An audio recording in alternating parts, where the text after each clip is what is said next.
is the priority for Sci-Bono at the meeting. And essentially, we're talking about climate change. And if we talk about climate change, I just want to give some background for everyone why we have climate change. And it's due to this thing called the greenhouse effect. So before climate change came along and humans actually enhanced the greenhouse effect, the greenhouse effect is actually important, and it's critical for actually allowing life on Earth, okay? And in this panel, this is the natural greenhouse effect, where basically on the surface of the Earth, we have an atmosphere above that, and there's a small amount of greenhouse gases, carbon dioxide and methane, and they form a little bit of a bubble around the Earth, which actually allows essentially the sun's radiation to come in to warm the Earth.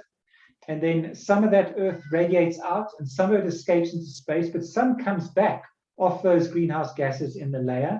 And that makes it nice and comfortable. That's why it's so nice in Pretoria and Johannesburg during the day, nice and sunny, the nice temperature. And that's because of the natural greenhouse effect. But what has been found is that human beings over the last 200 years or so have produced too many of these gases. Carbon dioxide, especially from the Industrial Revolution, from all the factories and the motor cars, and all of the development in society. And then also methane is produced by animals, by cows. It's actually a byproduct of cow production, and that actually is also another greenhouse gas and nitric oxide. And as you can see in this diagram, the atmosphere has got too much greenhouse gases, indicated by red, and so basically not enough of the heat is actually escaping out into space. And that is why the temperature around the globe is actually increasing. And that is actually the cause of this climate change problem that we have. And so when we think about climate change, just go on to the next slide. What is the impact of that on crops and food security? That's what we're talking about today. And essentially what it means is that, as shown kind of in this diagram here, with the higher CO2 and the higher greenhouse gases, the Earth atmosphere is hotter, and this has resulted in basically more unpredictable and extreme weather conditions. And you've seen this around the world. Zolani, you mentioned about KwaZulu-Natal, all the floods. There's more droughts, and then we get things like hail, which if any of you are maize farmers will know that if a hailstorm comes through your crop, you're going to lose a lot of your yield. And so basically the climate change that the world is experiencing, the increased temperature around the world, is a major problem for crops and food security. And so if we take that one step further, what is the impact of this climate change on crop diseases? Because that's what we are kind of working on.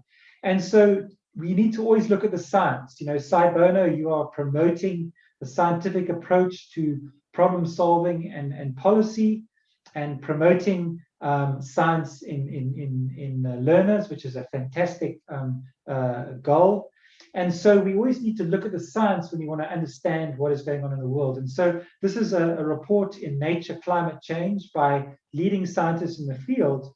And they actually have looked at what is actually going to happen to plant pathogens, these fungi, bacteria, viruses, which are causing crop diseases, and in global climate change scenarios with a hotter planet and the changes in the weather.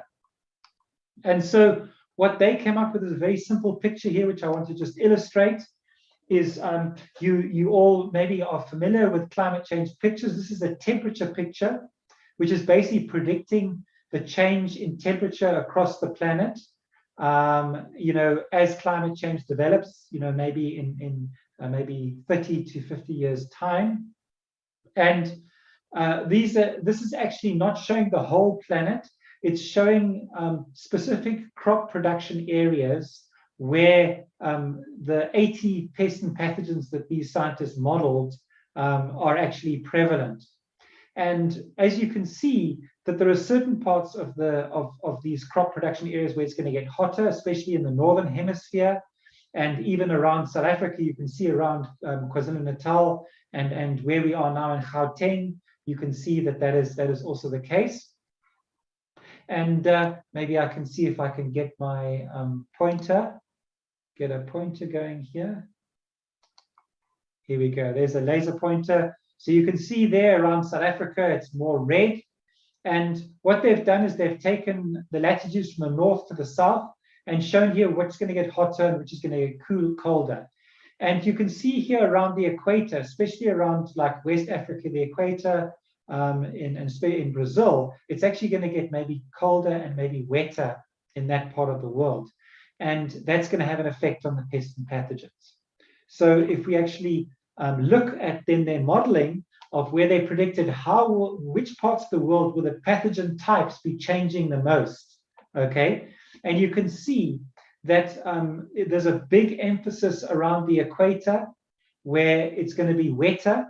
A lot of fungi enjoy dampness to reproduce. You'll notice that if you have a rotten fruit, an apple or something like that, or an orange, and you put it in a wet environment, maybe in your fridge, it'll develop the fungi more quicker.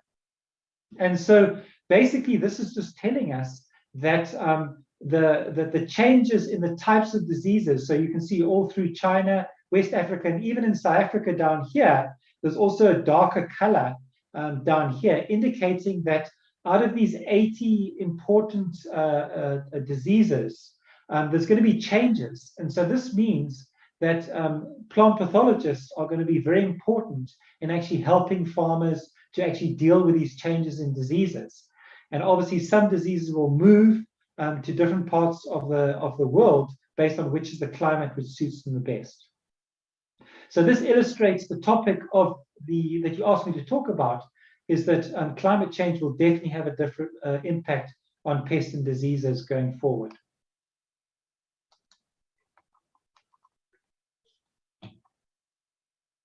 So just in summary, pathogens will move as the climate changes, and then farmers will get new diseases. A farmer who's used to maybe seeing certain diseases, spraying certain fungicides or treating for some diseases, will basically have to change, and they will need advice from plant pathologists as to how to deal with this. And so wetter areas may have more fungal diseases, and warmer areas may also have increased diseases because some pathogens like to grow faster. But now there's a big question in science at the moment, which is unanswered, is that when you have this increase of CO2 in the environment, okay, so at the moment, the levels of CO2, carbon dioxide, in the atmosphere all around us is around about 415 parts per million. And that's what we're breathing, the air we're breathing contains that. But because of the climate change and the increased production of carbon dioxide and these other gases, because of the industrial activities and all of that, it's projected that we're going to go up to 700 parts per million by 2100, but actually probably very much earlier than that. This figure I've got is from one of the modeling predictions. And so basically this is a question which scientists want to answer. Will fungal disease on the maize, will they be happier at high CO2 or will they be less happy at high CO2? And so that's one of the projects I'm going to tell you about in the next slide. And this is an experiment, a study from the MSc student, Kevin Schiepers, in the lab. You can see him there. And he's basically looking at this question. And we've got very nice growth chambers. They're about the size of a room. And these growth chambers, we can grow maize plants in them. And what we can do is we can control the temperature, the lighting, and also the carbon dioxide. So we can actually feed extra carbon dioxide. And so we've got two of these chambers, and one of them we can grow the maize at the ambient carbon dioxide levels of 415 plants per million. And then in the other one, we can grow them at 700 plants per million. And this is what Kevin did. And so the next slide just illustrates, basically, we've got sensors inside the growth chambers, and they can measure the carbon dioxide levels. And so the orange line confirms that in the one chamber with a high CO2 being fed into it, that the levels maintained around 700 over the period of the experiment, whereas in the ambient CO2 chamber, where just normal air was being pumped in, the levels were ambient based on what was outside. And so what Kevin did, is he grew up a lot of this fungus, which causes the grey leaf spot disease. And he actually, in the lab, we can grow them in flasks, and grow up lots of this fungus. And then we can actually apply it to the maize leaves in these chambers. And we can look and see whether there's more or less disease between the two chambers.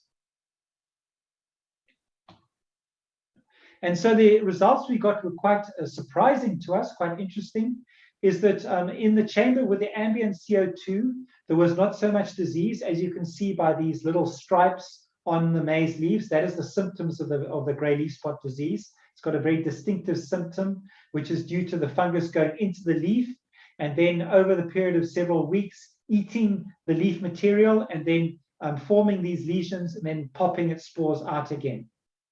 And so surprisingly, in the high CO2 chamber, we got a very high disease. And you can see that in the photographs shown here, but also you can see that in the graphs where Kevin scored disease like every week for several weeks. And you can see that the high CO2 chamber had statistically significant higher disease scores, the red bars, than the blue bars. And this is an illustration of this slide for the learners amongst you there, that you've got to do scientific measurements to be able to draw conclusions about a biological system, and you've got to do statistical analysis to be sure that what you see on the graph, in other words, the fact that the red bars are higher than the blue bars, is actually supported by careful statistical analysis. And then when we report those results, like in my talk now or in a paper, you can essentially then see that you put an A figure, an A letter for the sample, which is different from the sample which is maybe marked as C. And so that is illustrating that statistically there is a difference as well. It's not only what we see with the eye, which is very important for drawing conclusions. Okay, so that's the second example of research, really exciting research that one of our budding plant doctors, Kevin Skierpas, is doing in the lab. Okay, the next topic, the topic that I want to talk about, is we're actually doing an exciting project where we're using artificial intelligence for maize disease diagnosis. So Zolani, maybe you didn't expect that I'd be talking about artificial intelligence in this crop talk, but we think it's an exciting area where we can basically also make some developments and important discoveries using artificial intelligence. And so basically what we want to do is we want to basically be able to try to get an artificial intelligence method that we can maybe put into a cell phone, that you can take a photograph of the disease symptoms you see on a maize leaf, and the artificial intelligence app will be able to give you an identification. And so you can imagine this could be very useful for a farmer, for any crop protection manager in the field. Okay, and so I've shown here the 4 most important diseases we get in KwaZulu-Natal and Eastern Cape on the maize. And any people who come from maize farms and have walked through the maize fields will recognize these diseases. We get grey leaf spot. They all look slightly different. Grey leaf spot's got the matchstick-like lesions. The northern corn leaf blight, we say they're cigar-shaped lesions, much bigger. PLS is white spot disease. There are these white spots. And then common rust looks like you've got rust on your leaf, okay? And they're all caused by different fungal diseases, fungi, and it's important to be able to distinguish between them.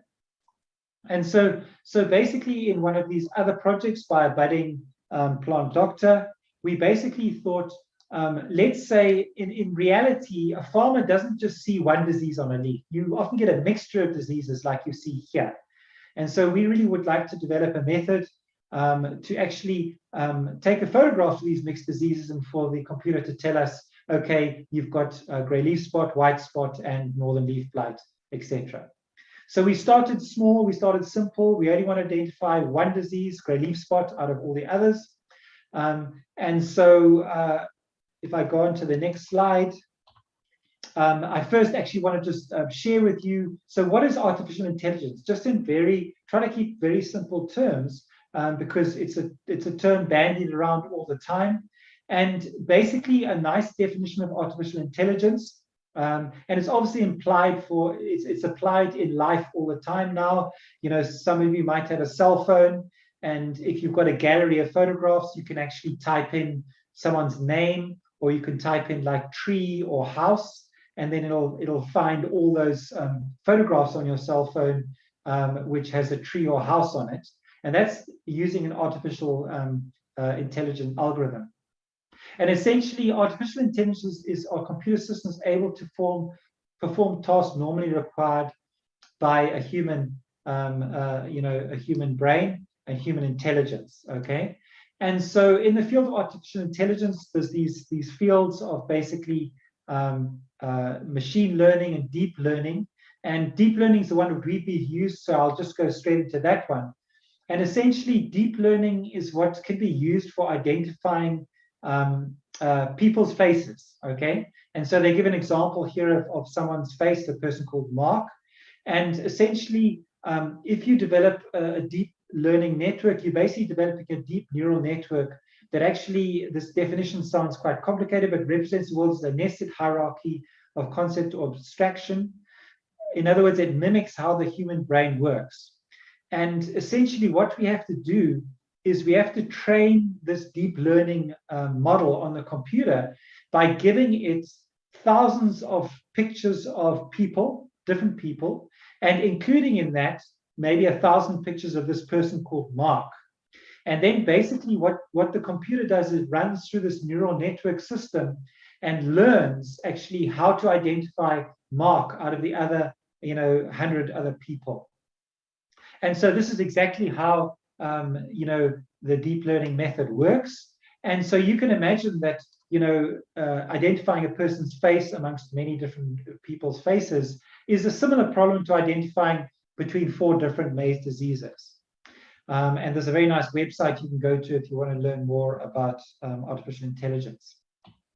So hopefully that gives you a little bit of an idea now of what is basically the artificial intelligence. And now what I'm going to do is just need to go on to the next slide. It's just frozen a little bit. Next slide. Okay, great. So how do we use deep learning for disease identification?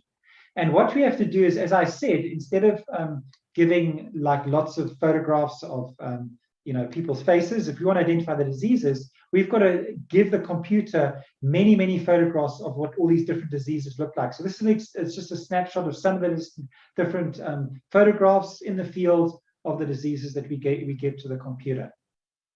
Then essentially what you do, what you need to do is you need to basically then train the computer with these many images.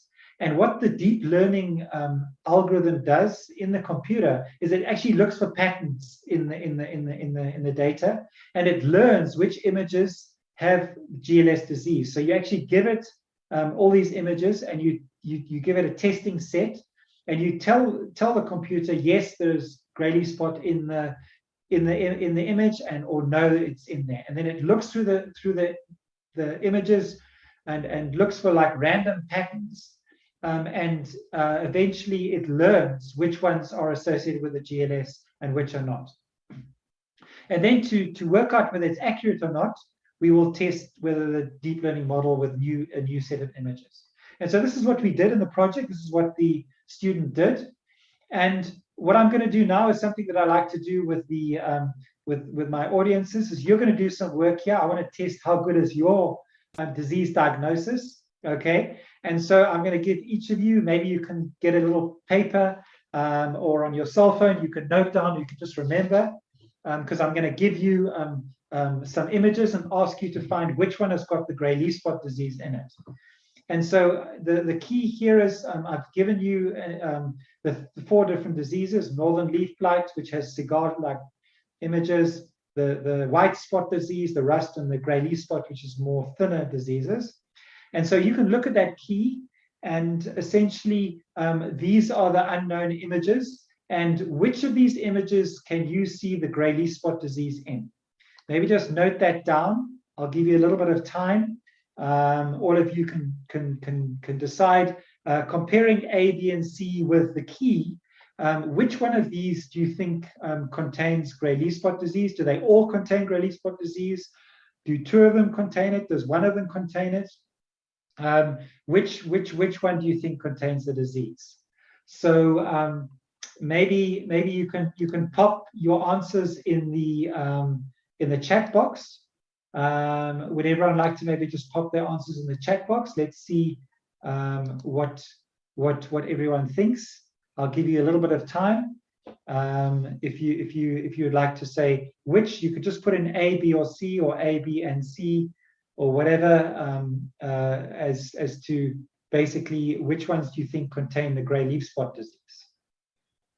I know there's a couple of students from my laboratory also listening in, so they can maybe also give it a try. I see Nkosanathi is online and some Kelesiwe is online. So what do you guys think in terms of which of these contain gray leaf spot disease? Is any? I don't see much things coming through on the chat box. Is the chat box available to everyone?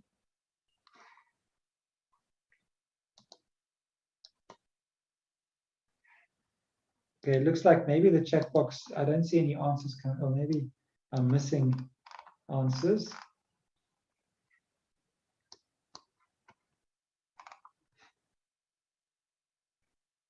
Okay.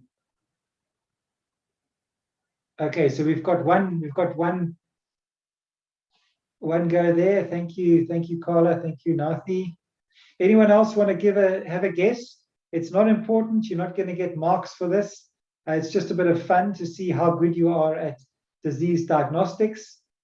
There we go. We've got another B. We've got 2 Bs there. Let's just give you a little bit more time. Which one of these images, A, B, or C, or a combination of them, contain the gray leaf spot disease? Okay. Great.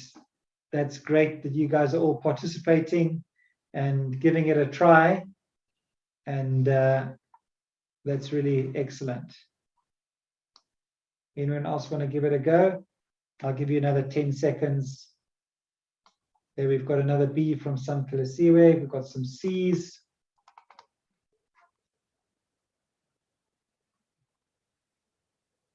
Great. Okay. Okay. I think that's fine. I will let you out of your misery, or let you out of your, tell you what the answer is. I can get that.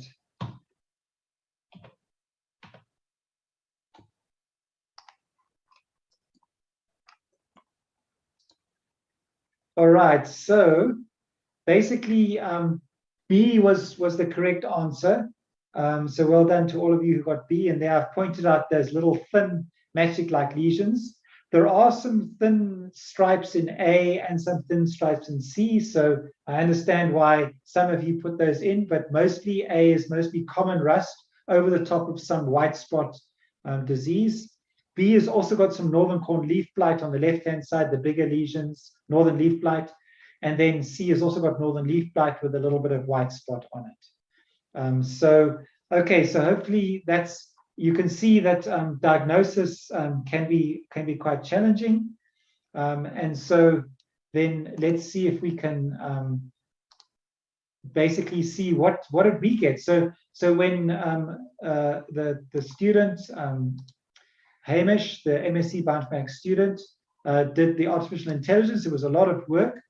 He used the database of 2,332 images we had, and he was able to get 75% accuracy of identifying the gray leaf spot in the maize. So with that amount of images, that's a pretty good job. and he's basically just about finished his master's study and has developed a very nice result there.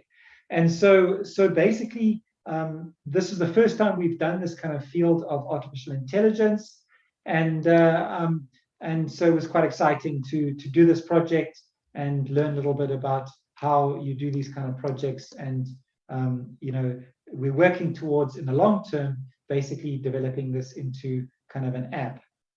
And essentially, what I want to do is maybe just go on to how we take this to the next level. So we already are using an app from Biosecurity Africa, which is a disease monitoring company, CropWatch Africa. And there I am in one of the many field trips we do with Dr. Godfrey Khatle, who's our field extension officer, taking photographs and recording diseases in using this app. And we have the app developed now quite nicely, that we can basically map all of the collection sites around the country in different farmers' fields, and then essentially gather a lot of data together with that, and then generate reports. So this type of countrywide monitoring has really never been done before in South Africa. And at the University of Pretoria, we're part of kind of a much bigger team, which is working with different partners. We have a national grain research program, which University of Pretoria, University of Stellenbosch, University of Free State University are participating in with various partners. So this is an exciting area of plant doctors' work going forward.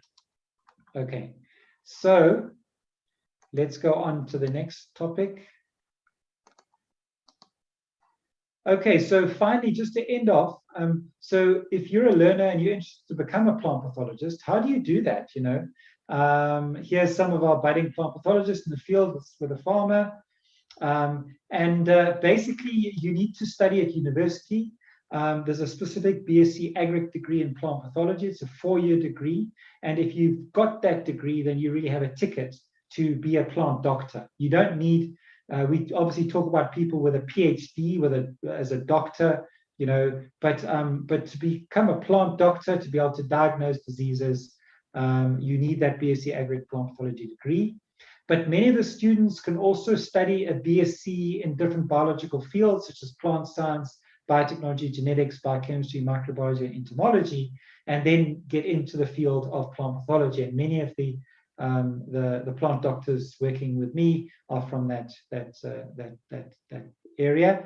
And then you often go on to a 4th year, a BSc Honours, so that's the equivalent of the BSc Agric Plant Pathology 4-year degree. And then if you want to study further, it's not essential. You can go straight into working for a seed company or a chemical company, or working for the government, working for the ARC, working as a technical assistant somewhere as a plant pathologist. You can do that straight after your BSc degree or BSc Agric degree.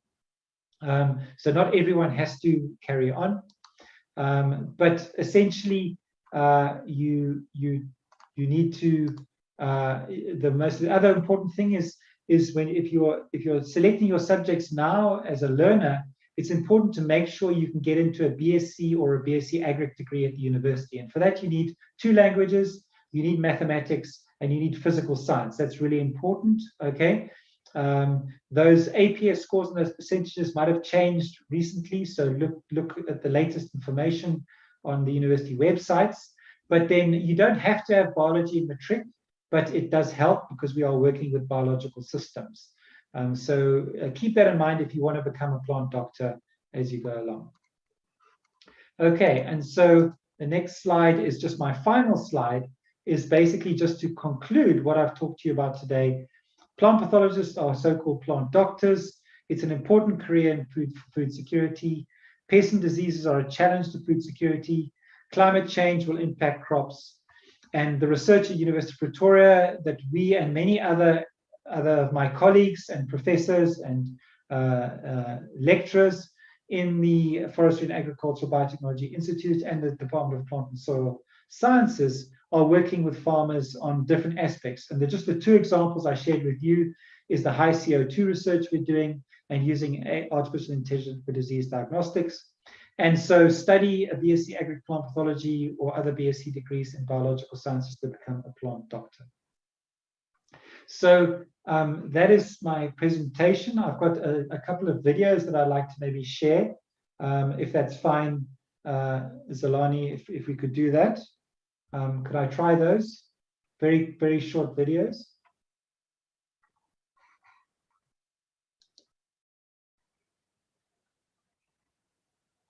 We'll just go to that and let's give it a try and see if we can get the,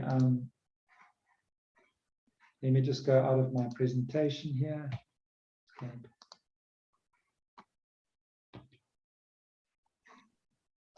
Okay. Let me delete that. Okay, so hopefully now I can get to my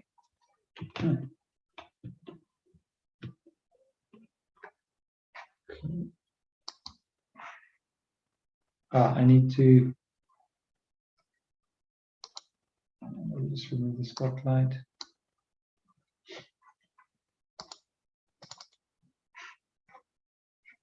Looks like I'm not being allowed to.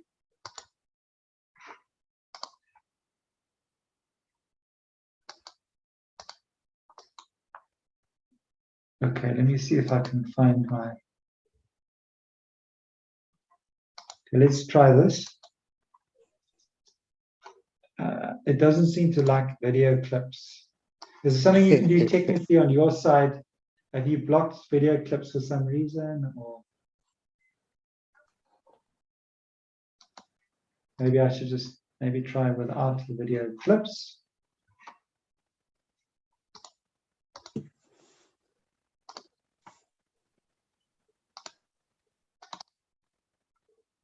Oops.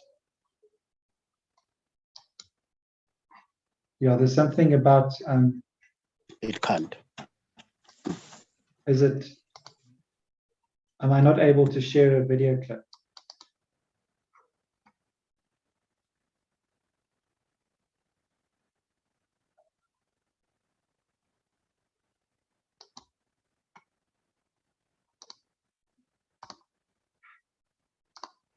Okay, that's a pity because the students have prepared very nice little short video clips about who they are.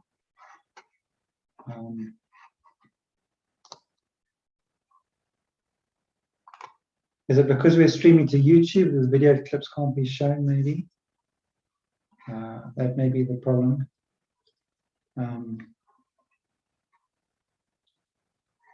So I don't know whether there's anything you can do on your side to allow me to show the video clips, or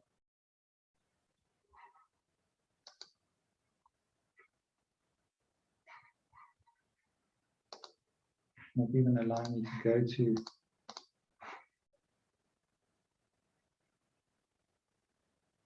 Is there anything from the technical people that can assist here?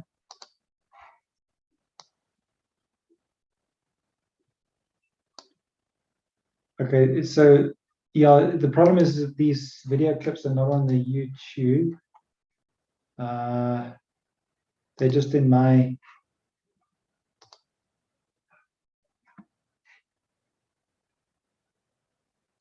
They're in my directory. They're in a directory.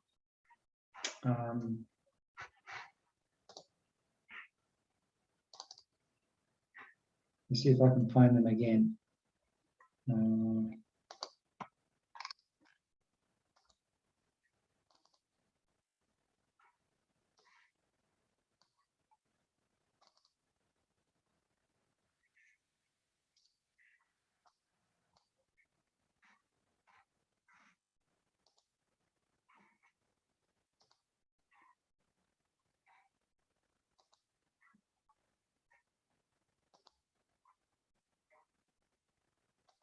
I'll try again.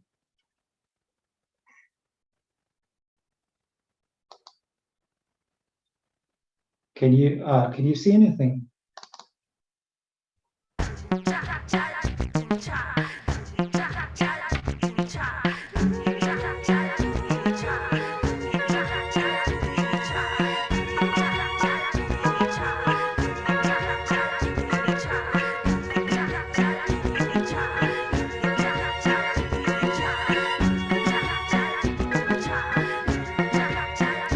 It's not right.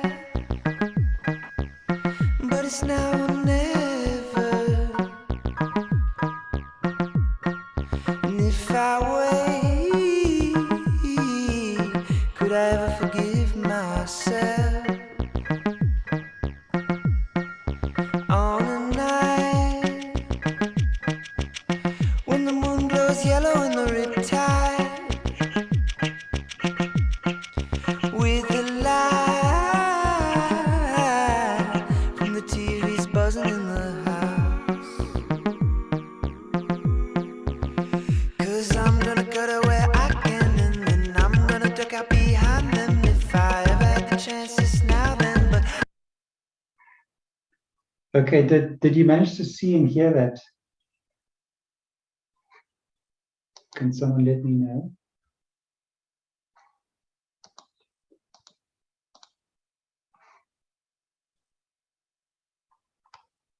I can see your desktop.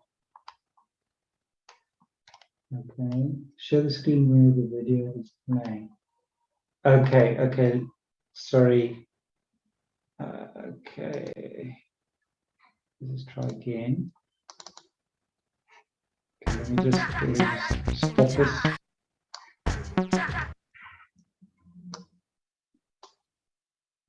Okay, see on tab.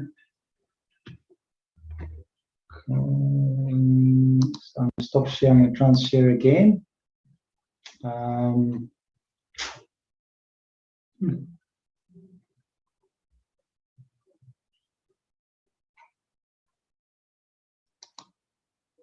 Don't seem to be able to find it.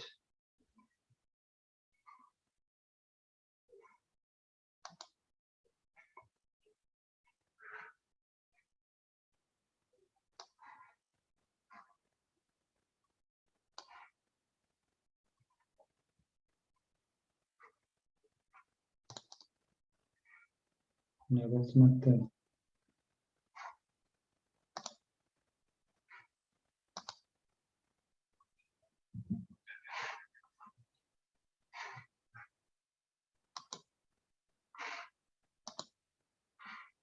Let me just try another video.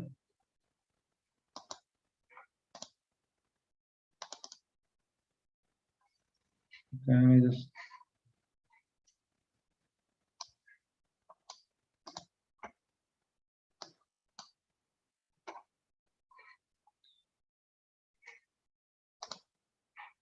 Okay, I'm going to try and share this one now. I don't know whether I'll be able to find it. I should turn off my video.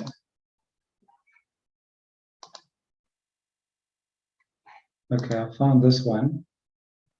Okay, let me share it. Okay, can you guys see the start of the video? I think this might work now. Hopefully the sound is okay, great. Okay, I think this is going to work now. Thanks for your patience. Hopefully the sound is loud enough.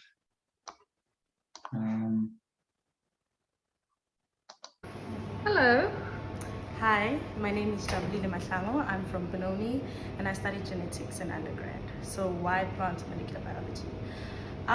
In a country like South Africa where food security is a problem, I basically want to use new molecular techniques to help control plant diseases. Okay, I think you could see that one. Let's try the next one.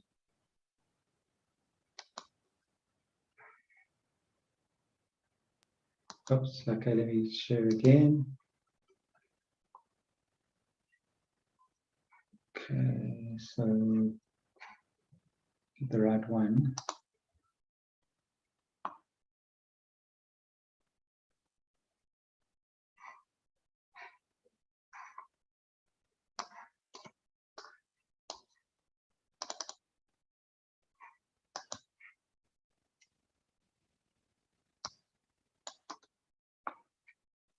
Okay.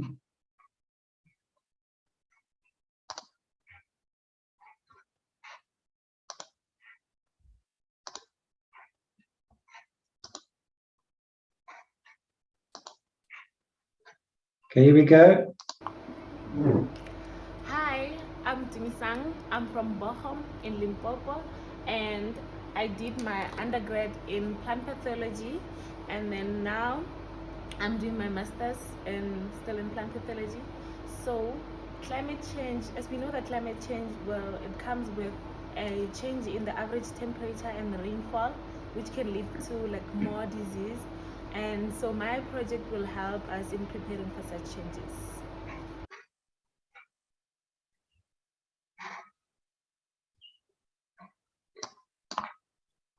Okay, let's. My name is Nati. I'm from Belleville, KZN.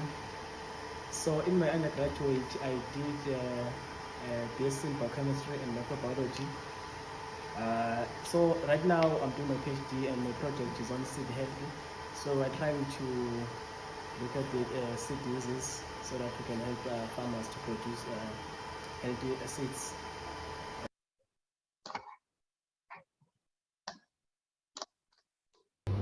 Hi everyone, my name is Mariska. I'm from Middelburg and I did my undergraduate in biotechnology with a focus in plants.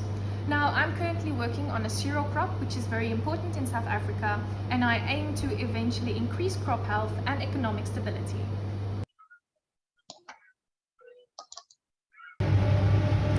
Hello, my name is Marnay. I am from Cape Town. I did my undergrad in BSc Biology and Biotechnology. I'm currently busy with my master's looking at the sensitivity of a maize foliar pathogen to various fungicides. And I chose the agricultural sector because I want to help farmers in fighting diseases.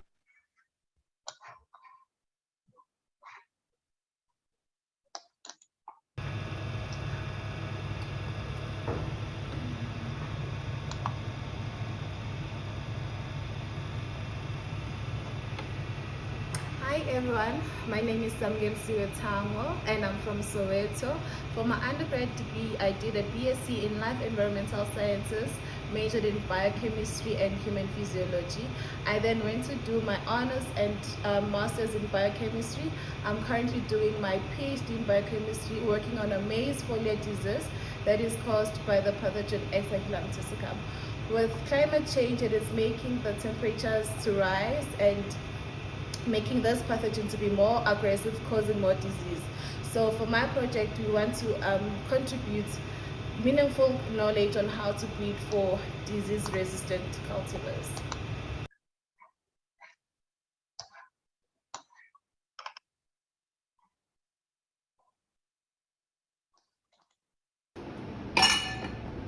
Hello, I'm Inay. I am from Pretoria and I did BSc Biotechnology for my undergrad. My current MSc project is on the medicinal grayer plants, and we are using molecular methods to identify them.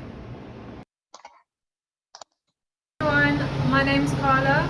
I'm from Nelspruit, Mpumalanga, and in my undergraduate I studied genetics and I also majored in microbiology. And so currently one of the experiments we're doing is to see how climate change will affect the disease development in maize. So specifically we're looking at like how increased carbon dioxide levels will affect the development of like really severe diseases in maize. And what we're suspecting is to find that with increased carbon dioxide levels and with climate change, we'll see even worse development of diseases affecting maize.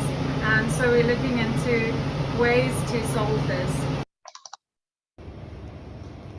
Hi, I'm Tristan. I'm from Fourways in Joburg. My undergrad was in genetics, and my project helps in the fight against climate change by helping us to gain knowledge about how pathogens will behave in a more variable climate.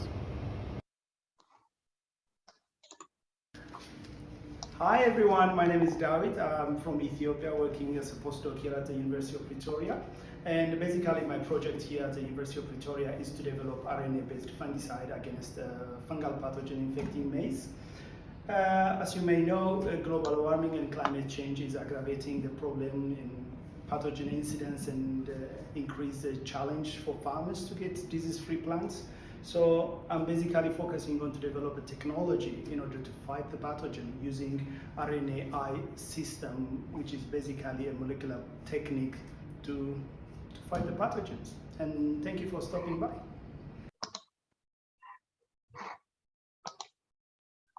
Okay, thanks. Hopefully you could see hear that all right. So I'm happy to open for questions if there's any.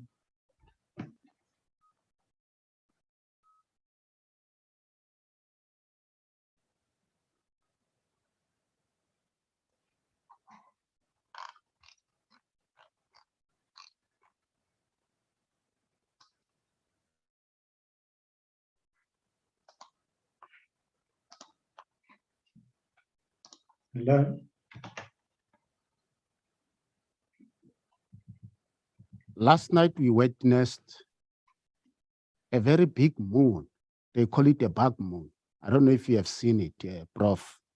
So my question, before I open the floor to our participants to be asking questions, I just want to know these cosmic phenomena that we come across. What are its effects when it comes to even the crops and so on? Looking at the very same time, looking at the leaves, from the diseases that are there. Now, in terms of when it comes to cosmic phenomena like the ones that we have witnessed last night of the bug moon, what are their roles when it gets to crops? Okay, so thanks for the question about the big moon that we saw last night, and what's really interesting is that the fact that when you look at the moon just when it's risen above the horizon, it always looks bigger, okay? But then when it moves higher up in the sky, then it actually, there seems to be a copy now of what I'm saying, but essentially it's actually just a trick of the eye that it looks very big, you know.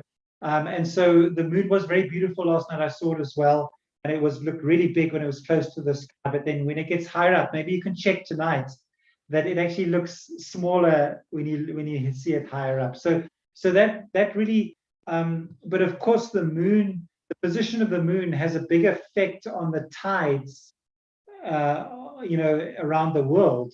And so clearly those kind of effects due to the moon are constant, but they're not really changing due to climate change and that kind of thing. So there's not really a major effect on the crops really because of that. So I think we don't need to worry about the effect of the moon. It's more the industrialization and all the petrol we're using and the factories and that, which is the problem. Thank you, Prof. Okay. I'm opening the session now in 5 minutes to our participants. If you want to put your question on our chat box, you're more than welcome to do that. Can look into that. But if you want to raise your hand, talking to Prof, even to that one, you are more than welcome. The floor is open for question and answers, participants.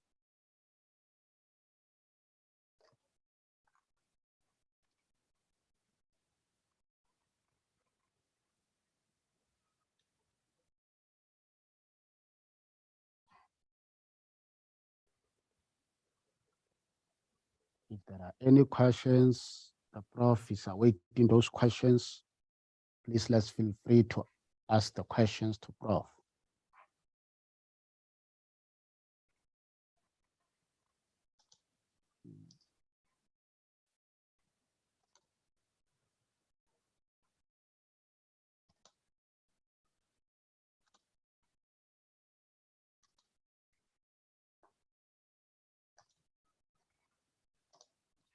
While they are preparing their questions, Prof, now looking at the leaves, some of the leaves being black and so on, and which one can say it's a determinant for the diseases and so on, or one can do that. Look, we eat vegetables, and one of the vegetables that I like is spinach. And now that you have shown me when we were voting which leaves are, having GLS, so you made me think 100 times a million, before one can pick up spinach in stores and so on, or cabbage, that one can we say, looking at the blurry of the leaves and so on, one could detect some diseases to that. Yes, thank you. That's a very interesting question. That of course with the maize we don't eat the leaf, okay, we eat the ear, the cob. So but with spinach, you eat the leaf.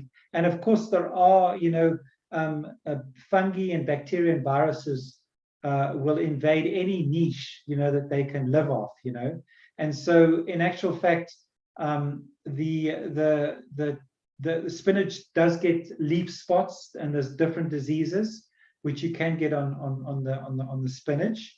And the farmers try to minimize that as much as possible, maybe spraying with fungicides earlier in the season, and then the fungicide will be washed off before they sell it to checkers or whatever.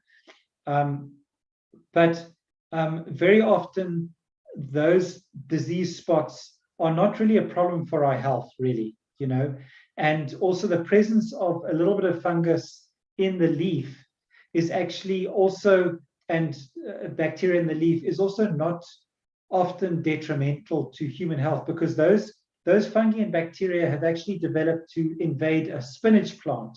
They have got no machinery to invade a human cell, because they've evolved together with the spinach. And so that's also the job of plant pathologists, to make sure that any diseases that we do find on a crop is not detrimental to human health, okay? And so generally, most of these products are actually fine. And also, if you think about it, the microbiome, you've heard about the microbiome, we are full of bacteria and fungi, natural bacteria and fungi. You've heard these reports, these studies, which is very exciting now, is that, animals, humans, organisms have got many, many microbes in them. And those microbes are actually beneficial for us. They're kind of living off us, but they're also beneficial ones. And it's every now and again when there's just too many of a pathogenic microbe, like the SARS-CoV virus, where we get a disease. And so it's the same with plants. Plants actually, when you look at the leaf, it looks like just a plant leaf. But actually inside that leaf, there are actually many fungi and bacteria, natural ones, which are part of the healthy growth of that plant. And so if you have a pathogenic fungus and bacteria, it's very seldom that they actually are making any kind of problems for your health. But that's a very interesting question that you bring to mind. And there are obviously some fungi which produce some toxins which are not good for human health, and those are the ones which are regulated by the government. And in the maize grain, there are certain of these mycotoxins, which basically a farmer's only allowed, or at the grain silo can only package that grain if it's got a lower level. There's a specific levels, and so there's a South African grain laboratory in Pretoria, and they have machines where they test batches of grain from all the silos around the country to make sure that grain is at the safe levels. And so we also have a big project in our institute working on these mycotoxins, and also trying to help understand which ones are important to worry about and which ones are not important. So you raised a very good question there. Thank you very much. Right, thanks, Prof. There's one in our chat box from Akash that says, I'm interested in the genetic modification of the crops, and if this is being used to also grow crops that will be able to survive the effects of climate change. Yes, thank you very much for that question about using genetic modification for climate change crops. And indeed, scientists have actually taken maize plants where they basically have introduced a gene which is more efficient at using water. Okay, so it's a gene which helps that maize plant to actually take up the water more efficiently. So even if you can't make a maize plant grow on zero water, that's impossible.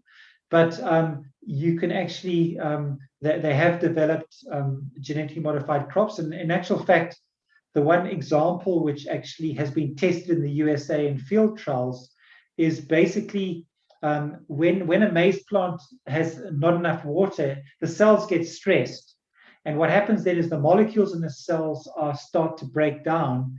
And this particular gene actually stabilizes those molecules and make sure that those cells live for a little bit longer, and then the maize is still able to grow. And it did help for mitigating the drought resistance. And that drought-tolerant maize has been actually approved for growth in America. So farmers actually basically have the choice to buy that seed. But in South Africa, yet, as far as I know, it has not been released for commercial production in South Africa. Because the genetically modified crops, of course, in South Africa that we have for the maize is the insect resistance and the herbicide tolerance. But the drought tolerance is kind of the next step, which we can expect. And of course, with the new gene editing technology, which is not really a genetic modification, something that I've argued quite strongly in the press, and we are talking to the government about the regulations of splitting certain types of gene-edited crops from genetically modified crops. Because you can make gene-edited crops where you knock out a gene without introducing foreign DNA. And so that's not really genetic modification. And in that case, scientists are also working to have climate change adaptable crops. For example, you can imagine the atmosphere has got more CO2 in it. So if you can develop a crop which can more efficiently capture the CO2, even trees, then you can actually contribute to actual decreasing the climate change effects. So that is something that the inventor of gene editing has just got an $11 million grant in America to work on that. One of the students presented that on Monday. So the answer to that question is yes, from Akash Dusra. Thank you very much.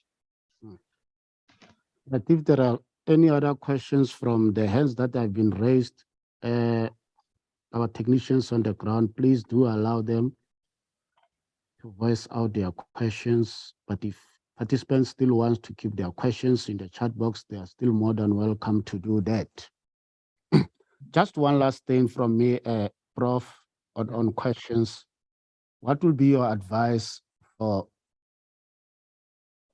subsistence farmers as opposed to commercial farmers, looking at the techniques that you are employing, to detect these diseases and so on? Because, you might find out a certain percentage of us are now engaged into subsistence farming, than more on commercial, looking at the economy. Yes, so what would be your yes. advice on that? Yes, no, thank you very much.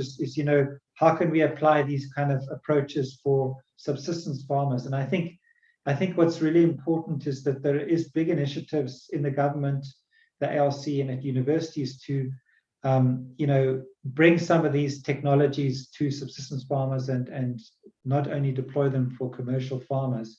And I think the one important thing with subsistence farmers is to try to access the best quality maize seed. If you're talking about maize producers, try to access the best quality maize seeds that you can afford. And then also make sure that you actually do the basics well in terms of during the maize season. Maize is a very popular crop, around the world because it's actually quite easy to grow. Like tomatoes, you've got to watch it every single day to make sure there's not a pest or disease and give it special fertilizer and that. But maize, often you can just plant in the field and then leave it. And then, if it rains enough, then you kind of do some weeding and then you go and harvest at the end of the year. And that's one of the reasons why maize has been so successful. And so I think one of the big things that subsistence farmers can do is the most important thing is to get your soil tested. Okay, because very often the soil health is the important thing for the plant health. And so many provincial departments of agriculture, they have a soil testing service for free. So you as a subsistence farmer can say, I've got this plot of land. I know now it's September. I've got access to this plot of land. I'm going to plant maize here. Before I plant, I want to send a little soil sample.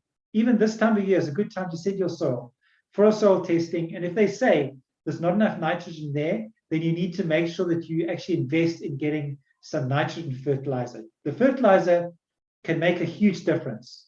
But if you say, oh, fertilizer is too expensive, then you actually will get a yellow looking crop. We've been in many maize fields in smallholder farms in KwaZulu-Natal, Eastern Cape, and you can see sometimes the farmers generally have put some fertilizer there, but then there's some rows of maize on the side where the fertilizer hasn't gone, and there you can see it's all yellow. And if it's yellow, it means there's no photosynthesis going on, there's no sugars going into the grain, and the yield will be very low. So I think that's the number one advice, is to, if you can use organic fertilizers, of course, but that's hard work to collect, the organic fertilizers to put in the soil. But I think adding fertilizers is a very good way of doing it. And engage with your extension officers to ask them, I've seen these leaf diseases these symptoms on my leaf. Can you tell me what they are? And if you can't, can you put me in contact with someone who can assist us, and then we can decide what we need to do, which ones we can ignore, and which ones we need to worry about, and maybe try to get someone to spray or to use a different cultivar of maize. I think those are the second advice. Third advice is that also think about what cultivar, what hybrid are you planting? Is it a good one for that part of the country? The commercial farmers in KwaZulu-Natal will plant very different maize from the ones that they plant in the Northwest, because they have the right maturity, they are adapted to the warmer conditions or the wetter conditions.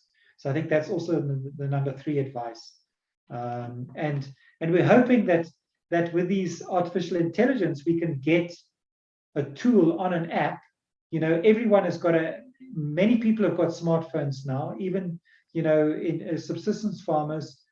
And the subsistence farmers, if you're living in a very deep rural area in KwaZulu-Natal, away from the city, and you don't have access to the signal or whatever, you will have family members who come from the city to visit.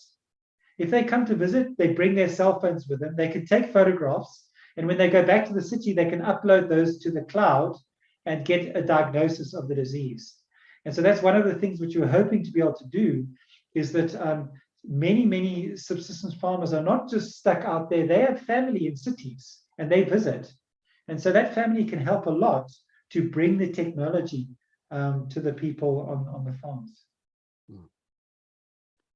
Right, that was mouthful, Prof. Thank you very much.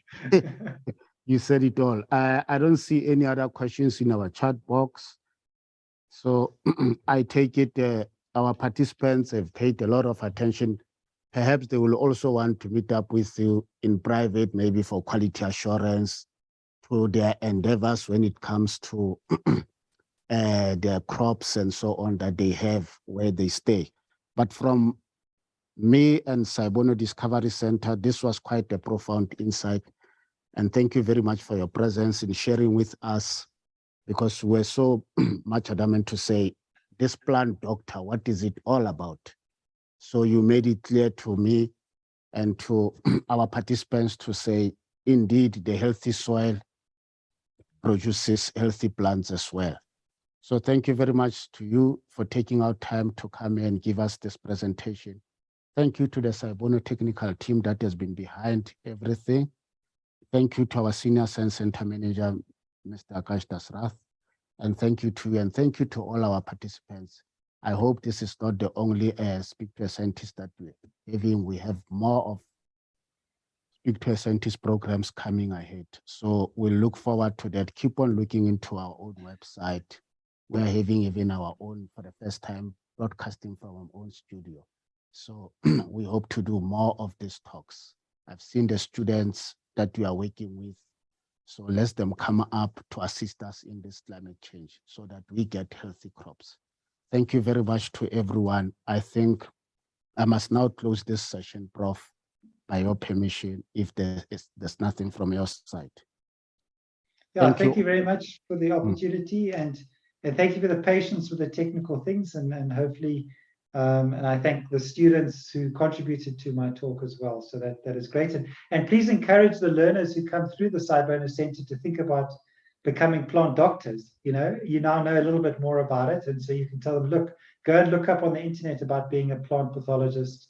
If they like working in the field, also working in the laboratory, there's a place, even working with computers, there's a place in plant pathology for everyone.